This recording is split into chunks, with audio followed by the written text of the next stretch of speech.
Hi dear friend, आपके सामने लेकर आ गए हैं स्लोप एंड डिफ्लेक्शन चैप्टर, जिसमें आज हम पढ़ने वाले हैं position of maximum slope and deflection. तो मैक्सिमम स्लोप और मैक्सिमम डिफ्लेक्शन का पोजीशन यहाँ पे बताना है। तो पहला एक लेके चलता हूँ कैंटिलीवर और सिंपली सपोर्टेड ही तो मेन दो हैं जिनको देखने होते हैं।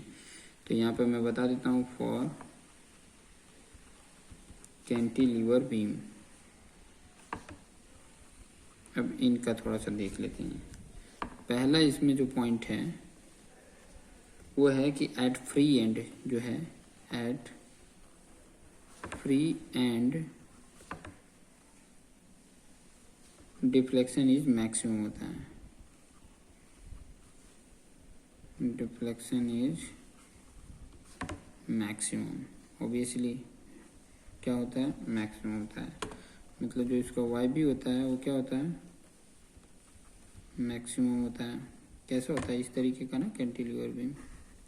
यहाँ पे लोड है तो इसका जो ऐसे आएगा तो यहीं पे सबसे ज़्यादा होता है। ये बी पॉइंट है, ये ए पॉइंट है, तो ये सबसे ज़्यादा होता है, यहाँ पर कम होते रहता है। ठीक है, यहाँ फ्री एंड पे क्या होता है, ज़्यादा होता है। ठीक है, वहीं अगर मैं बात करूँ दूसरा इसी में का पॉइंट कैंटिलीवर का, एट फिक्स एंड होगा, जो इसका फिक्स एंड होता है। एट फिक्स एंड की अगर मैं बात करूं तो वहाँ डिफ्लेक्शन क्या होता है, जीरो होता है, इज जीरो। ऑब्वियसली यहाँ पे दिख रहा होगा कि यहाँ पर अगर डिफ्लेक्शन की बात करें तो कुछ नीचे ही नहीं आया, तो यहाँ पे क्या है, जीरो है। ठीक है, मतलब Y A equal to zero. ये ए पॉइंट है, ये बी पॉइंट है। फिर उसके बाद से अब स्लोप देख लेते हैं इसी में कैंटिलीवर में। एट द फ्री एंड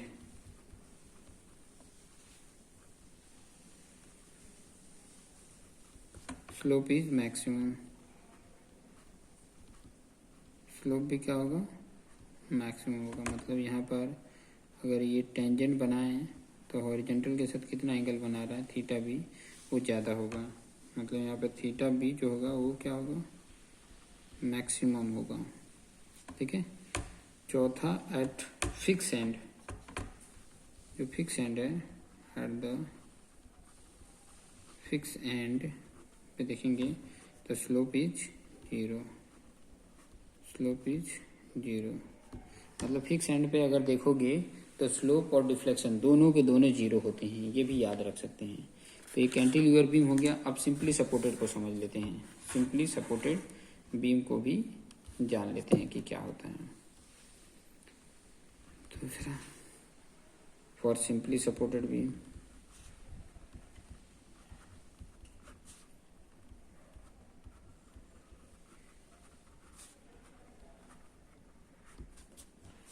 उसमें पहला कौन सा लेके चल रहे हैं, at the both and deflection is zero.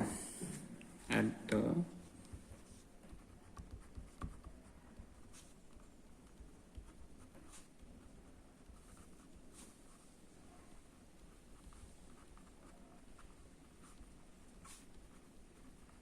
कैसा होता है, इस तरीके का सिंपली सपोर्टेड, इसका इस तरीके से होता है।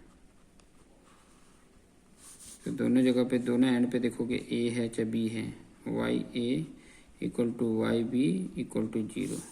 ठीक है, दूसरा बात बताएं कि मिडल में at the centre of the beam, at the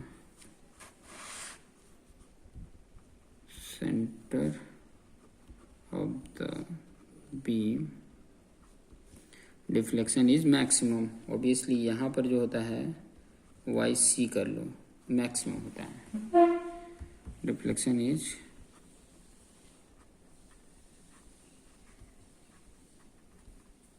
maximum, कितना, Y C equal to maximum. ये फाइंड आउट करने के लिए आएगा कितना। अभी सिर्फ जानते रहिए कहाँ मैक्सिमम होता है, कहाँ जीरो होता है। अब स्लोप की बात है, at both and slope is maximum.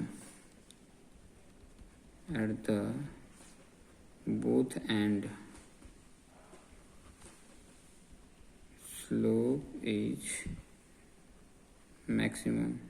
और आपको पता है कि यहाँ पर अगर देखा जाएगा तो हॉरिजॉन्टल के साथ थीटा ए, और यहाँ पे अगर बनाया जाएगा तो ये थीटा बी।